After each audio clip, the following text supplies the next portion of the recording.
Greetings, I'm Vincent and welcome. In this episode, let's paint a Genestealer Kelermorph here at Bunker 6.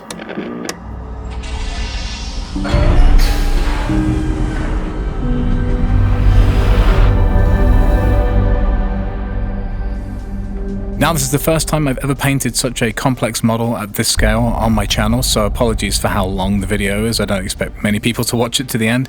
And also, I'm still trying to figure out how I'm going to succinctly structure these videos considering how many different steps there are in painting a model like this. But I hope you enjoy it nonetheless. So once you've primed the model, you're going to move on to painting the biggest area, in this case the brown cape, through the airbrush. Everything else will be done by hand because I wasn't particularly up for masking anything. Now, the head is actually going to have the most work done to it because generally speaking, the head is the focus of the model, so we'll be doing a lot more steps after this base coat later on. As you can see at the early stages of this video, I'm just going around all the different areas that require a base coat. In terms of organization, I think it's good to just get all your base colors done and then moving on to finer details later, including washes and highlights. But for now, let's just get these base coats in. And even though we're just blocking in some pretty simple colors here, try your best to stay as tidy as you can. The great thing about this model is it's got a lot of different colors, and if you're new to the hobby and you have all the colors required, you get to really see how different all the consistencies are between the paint.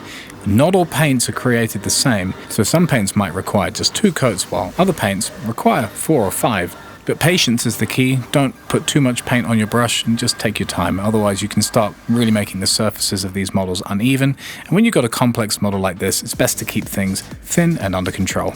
A happy accident here was actually using this brown and having it overspray into other sections that were the leather parts. So obviously that's really nice to have the brown base coat for all the other layers that we need to do with the leather sections from the pistol holster to the belt straps. I'm using scale color black here rather than Abaddon black because the finish is a bit more flat than Abaddon black, but Abaddon black will do the job just as well if you want a shinier boot. Now, Avalan Sunset is a great paint for dealing with yellow, but mine was a little bit thick, so just make sure yours is very thinned out, especially considering you're working on delicate areas like the pipes and the lamps.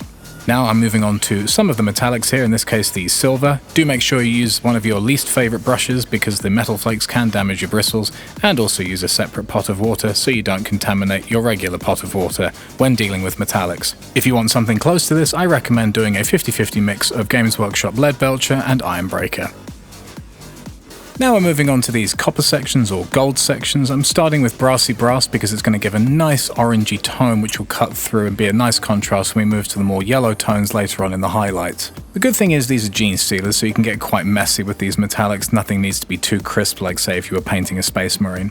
Now I don't mean don't paint neatly, but what I mean is you don't need to be super even and flat with the metallics here because you're going to be doing a lot of extra layers later.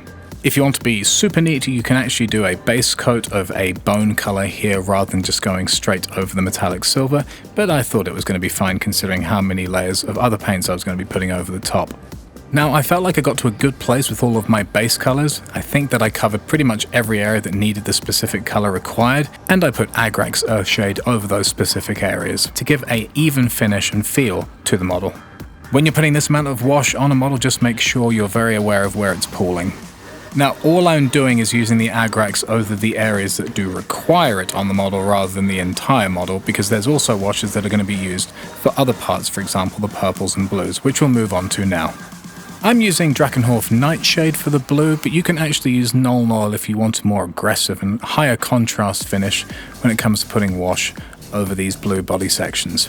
Now I'm doing something kind of odd. I'm putting the Drucky Violet right over the base color of the purple here rather than putting it over the layer color, which is a lighter color, but I actually prefer the richness and depth that it gives putting this wash over the base color. We will be adding more Drucky Violet to the lighter layers later anyway to bump up the contrast. Once I was finished with the purple skin sections, I moved on to the leather parts. Now there was multiple washes used here, and we're just going to be starting with the most red of the tones because I wanted the leather to look kind of red.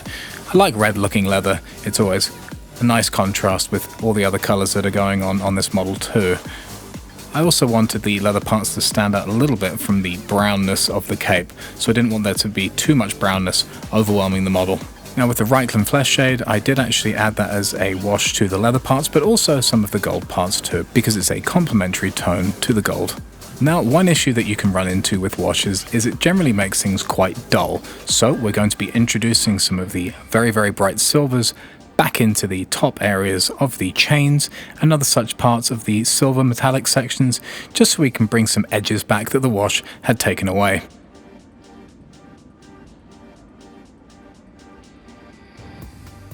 Once all these washes and metallics are out the way, we're going to be just doing some general cleaning up where we don't want the wash to be sitting on certain areas, and then moving on to the highlights. The first highlight that I'm going to be doing is the brown cape. I decided to work with a tan tone, and then I was going to move into a sandy tone for the highlight. I think those are all quite complementary colors that work well together. Now with this particular initial highlight, I'm going to be covering all the edges of the cape. But as we move into the brighter highlights, we'll of course be focusing our energies into the corners and sharper parts of the cape instead. Now this is a battle-hardened Kelermorph, so we of course want to add some of the battle damage that you'd expect from such a creature, and so I'm just using the sponge technique to add a little bit of weathering to the cape. Just make sure you dab off the excess paint on your sponge before you dab your model, because you can end up compressing too much paint from the sponge onto the model and leaving yourself with a big blob of paint rather than the speckled effect that we're trying to achieve. Once that's done, we're going to move to a brighter tan tone and start honing in our highlights even further. We're obviously not covering every edge that we see now, but just the extremities of each crease and nook that we can find, just to really bump up the contrast. Now instead of doing very clean edge highlights, I'm actually doing a little bit of a stippled effect, just taking the brush on and off the edges as I go to the areas that I require to be brighter, just to keep on adding that gritty texture that the Genestealers complement quite well. Now I was very happy with this flat brown initially as a base coat and as a mid-tone, but I think there needed to be a little bit more depth to the colour, so we're adding in some Rhinox hide back into the creases just to make it a bit more rich and a little less flat. And if you think you've reached the point where going any brighter would seem unnatural, sometimes you might just want to try and go darker in places too. And of course this is just a regular glaze. I'm just pulling the Rhinox paint to the point where I want it to be darkest and doing that a few times, and then I'm done. Now we're going to move back to the highlights, and we're going to be focusing in on the grey body panel sections right now. Very simple, we're just going to be adding a light grey to some of the edges, not all the edges, just some of the edges, the highest points of the body panels, and we should be good. And if you're not happy with how those highlights are looking, you can always pull things back with Mechanica Standard Grey.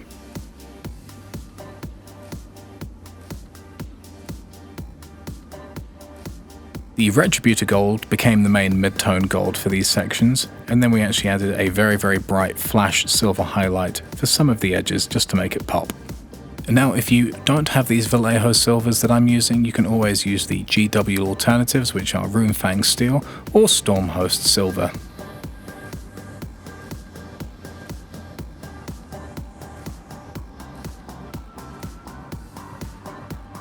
Now one thing I like to do when I'm doing batch painting or commission painting is trying to recycle as many paints as possible, just to keep things streamlined. So for the highlights we're going to be starting with a Mechanica Standard Grey in the black leather sections. And of course this is the same grey that we used for the body panel sections base colour. As mentioned earlier, we're going to be doing some cleanup, and the Dark Reaper is going to be used to clean up some of the areas where I don't want the Agrax Earthshade to be sitting. And that's generally going to be the top of the pants, and now also on the top of the pants we're going to be adding our highlight of Thunderhawk Blue.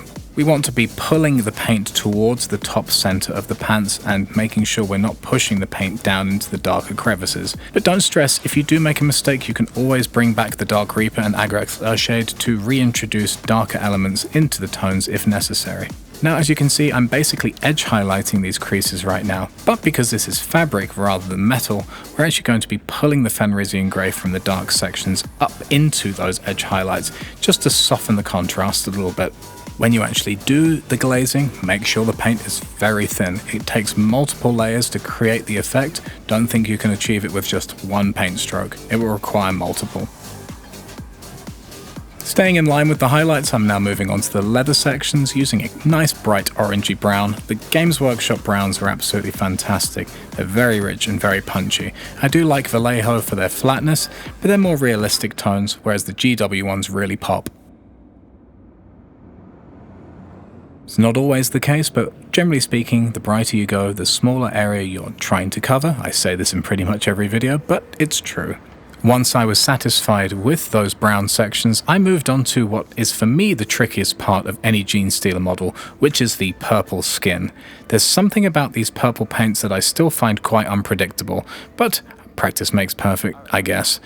For me, it was building a strategy of finding the highest points that I wanted to make the brightest and pulling the paints to those points. So for example, the knuckles and things like that are pretty easy to realize that you want those to be the brightest. But the area around the inside of the hand, those can be a little bit trickier to navigate. So sometimes just look at the box art if you're not particularly sure what you want to do. Now these two previous steps of me just painting the nails, that's pretty self-explanatory. And the second hardest part for me is these blue sections. Obviously, you're trying to create some nice transitions in multiple color tones in quite small areas, so it can get quite tricky and messy quite fast. But I just had to take my time and realize areas that needed to be bright and areas that needed to stay dark, and I just took my time creating those textures. If it's something you're struggling with, I recommend sketching, where you basically paint regular lines of where you think colors should be, and then start glazing into those lines, rather than glazing straight off the bat. Glazing can get overwhelming very quickly without a plan, so if you have sketch lines to work into, that can sometimes be more predictable and a little less stressful. If the glazes are looking a bit patchy, sometimes you can just go straight back in with the dark blue, because darker colors obviously have better coverage, and with that you can solve a few problems quite quickly, rather than just keep on adding brighter and brighter glazes, which will eventually make things look unrealistic. Now, I've actually gone quite extreme with my highlights on the skull here, but there's a good reason for that. Is because I'm actually going to be covering all of this skull again in a wash, so those highlights will cut through and translate quite nicely and a little less aggressively once this wash has been placed over the top. The reason I'm placing a wash all over this skull again is because I want it to still feel uniform. And as you can see, with just one daub of Seraphim Sepia, I've added it over the top of the skull, and it's made those highlights seem a little bit more realistic while still being punchy. Now we're moving on to the most time-consuming part of the model, which is the head. Normally I keep my Genestealers looking quite purple, but actually in this instance I wanted to try and force myself to go from the purple all the way up to the much lighter, creamier colours that I've seen in a lot of the Games Workshop artwork. Now, I did want to have an even finish with this lighter purple, but I did introduce the shade again around the veins, just to keep the contrast realistic, because there of course would be shadows around the veiny sections. Now I'm dabbing here because it is the veins, but for all the other areas I will be dragging the paint and pushing the paint rather than doing it painterly like this, because I don't want to create unnecessary marks from painting. Once I reintroduced this contrast, I had no other choice but to start introducing the pinks, which obviously I was quite nervous about because it is quite a departure from the purples. Circadian flesh tone I started to do around the eyebrow sections, and then I moved it into the top of the head, always making sure to pull the paint to a central point, just so you're not creating unnecessary brushstroke marks elsewhere on the model, keeping the paint very thin, but not too liquid. By dabbing off the paintbrush on a Kleenex tissue, then you should be fine, and the paint should just sit nicely without any tearing. Very simple way of not having tearing on your model, and tearing, by the way, if you're not familiar, is just where the paint is pulled off by the paintbrush and can cause a sort of a circular mark, and it can be quite tricky to fix. Easiest way of avoiding that is just making sure each layer or each glaze layer is dry before you start painting over it again. Now, this was quite an odd experiment for me, but I decided that I'd go super bright on the veins, kind of like I did with the skull, where the highlights were almost unrealistic, because I was going to pull it back again through washes, and that's what I've done here. Before I started work on those extreme highlights that I introduced, I decided that I needed to get a little bit more work done on the head, so I've gone to a brighter tone with the Kislev flesh color, and I'm just once again pulling that color to the center of the head where it's going to be the brightest. If there's any transitions you're not happy with, for example you've gone too bright or something's uneven, you can always go back to some of the darker tones and start pulling things in the opposite direction. Don't ever feel that you can't fix something. It might take some time, but everything is repairable. And one thing that I always remember is there's always going to be an ugly phase where things look really bad, but with enough time you can start to bring things back, and you always will if you just take your time and not panic. Once I was happy with how the fleshy tones were looking, I decided to introduce Pallid Witch flesh to the top of the skull too, because that in itself would match the veins and the eyebrow contrast highlights that we'd already made earlier, so those wouldn't look so unrealistic sitting out on their own. Now I'm using the side of my brush rather than the point of my brush, 1, to save time, but 2, because this is glazing, we want to sort of have a watercolor painterly effect rather than a precise finish, so that's why I'm avoiding using the point of my brush. And as you can see, the brighter we're getting here, the more those veins at the front don't look as unrealistic, but we will continue to work on this to improve that even further. And we're going to do that by doing what I mentioned earlier. When things are looking too bright, sometimes you need to bring things back down again, and that's why we're reintroducing the Drucky Violet wash. We're going to be pulling that down back into the bottom of the head, just so we're creating some of that contrast in the darker sections again. Now I'm going to be using a red wash because I want to show how the skin is being stretched and contorted by these bulging veins on the temples of the Kelermorph. I additionally use this red wash to create blood vessels on the top of the head too, just for extra realism. As you can see, my blood vessels are quite randomly placed, but of course the transformation that these Genestealers are going through, it's no wonder that the blood vessels would be slightly all over the place. And the more random I kept it, the better the result was.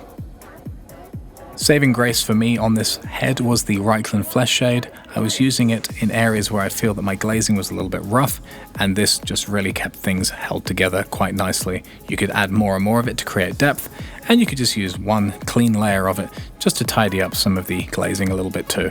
And as you can see, I'm really making sure that I pull this to the front of the face, but just behind the eyebrows, just so I don't lose that very, very sharp contrast of the earlier Pallid Witch highlight. And as you can see, the results are quite nice.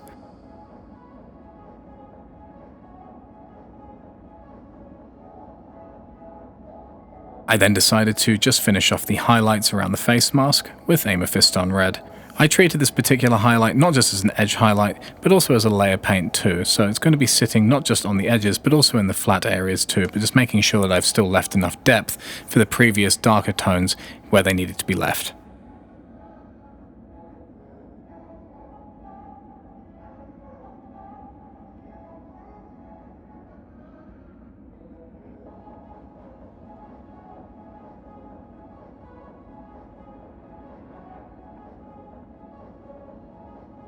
With a simple combination of stippling, glazing and edge highlighting, I'm very happy with how this Mephiston layer sits on top of the darker red tones.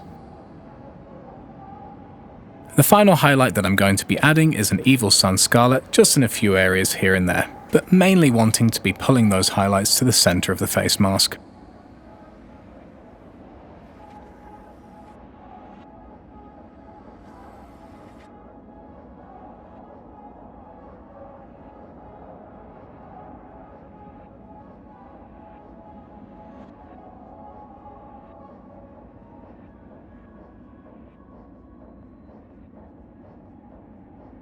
Once I had some time away from the top of the head, I realized that I wanted to go in with one more highlight.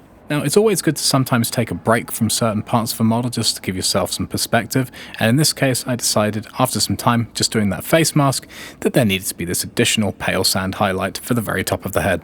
I'm glad I went as bright as I did, but I was not happy with how much paint I still accidentally had left loaded in my brush. Always make sure you dab off your brush when doing these glazing layers so you don't make the same mistake I did. But thankfully the results still came out just fine. Now I'm using this Hoeth Blue just to really highlight some of the nodules and oxygenated blood in the veins on the temple too.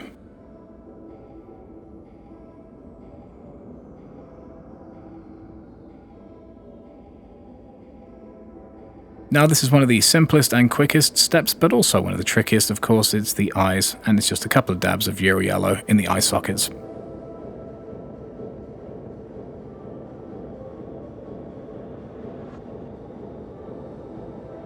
Now, in order to create the slime effect, I'm just using some watered down turquoise and just pulling it to the areas where I think it's required.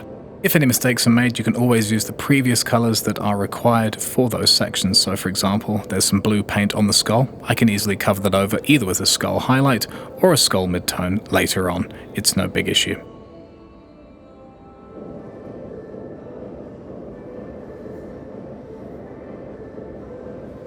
As mentioned, if there are mistakes, you can clean them up, and that's what we're going to do right now. There was some turquoise where I didn't want it, so I just pulled in a more neutral midtone for the skull color over the top of the turquoise, just to create a cleaner transition and fix any mistakes. That's why I'm using this buff color. And once that buff color is done, I'm going to be using pale sand for some additional highlights just to really make the skull pop once again.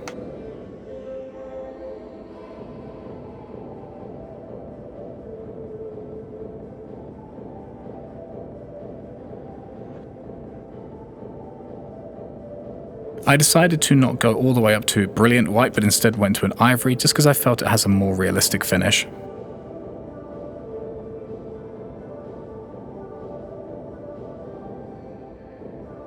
Once I was happy with that, I decided to move on to giving the pipes a little bit more detail, and a very easy thing to do for the pipes, aside from battle damage, is a bit of weathering, so I gave these steel pipes some rusty crevices. And if you look at Google Images for rust, of course you'll see it's a mixture of, generally speaking, browns and oranges, depending on how rusty something's got. So that's all we're doing here. The bright orange really gives that rusty finish the final pop that it needs. Now, this is a weathering section, so it doesn't require too much accuracy. Just make sure that you're placing these browns and oranges in places where you'd expect them. So the cracks and broken parts of the metal rather than on the flat surfaces. Once I was done with that, I decided that I needed to kind of give the model something holding all of these rusty sections and silver sections together, so I just went over the entire metal section with Reikland Flesh Shade, just to give it a more uniform finish. And I realized that I wanted to give a little bit more contrast back into the skull, so I added a bit of Reikland Flesh Shade to that too.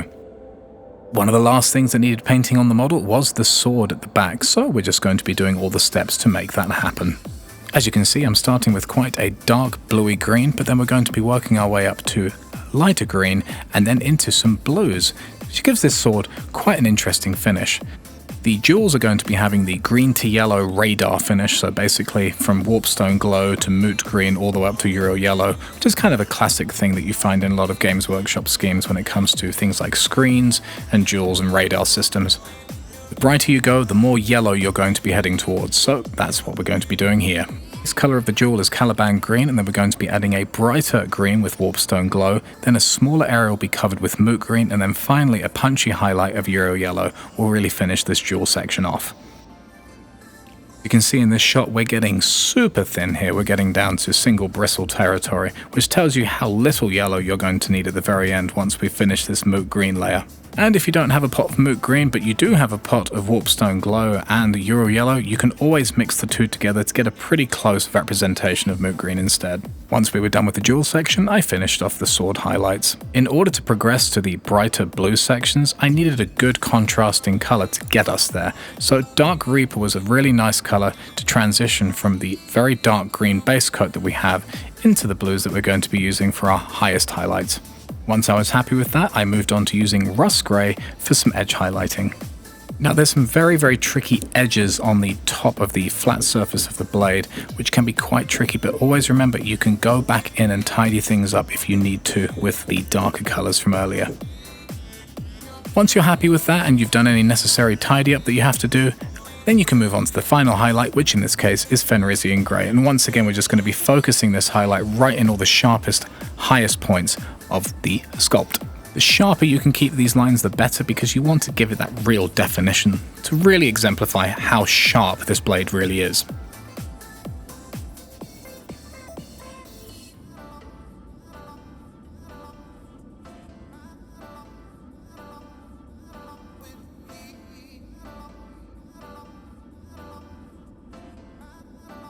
One of the last things that needed addressing was the handle of the sword, which just had some pale sand added to the strappy section, and then I layered it over with this wash, nothing too intense. And just to make sure that the gold sections of the sword handle felt a little bit different from the brassy gold sections on the gun and the belt buckle, I used Elven Gold here instead of Retributor Gold, just to make things feel a little bit varied. And because this sword is being constantly used, I decided to even use a different bright silver, in this case Speed Metal by Scale Color, which is the brightest silver I have, and I think that's a nice touch at the end. And seeing as I had the silver out, I found some other areas that just required a little bit of brightness here and there. And after quite a few hours painting this Genestealer Kelermorph, I'm finally at the stage where I can paint the Steel Legion drab base rim. So that's it, the model is complete, and I'm very happy with how it turned out.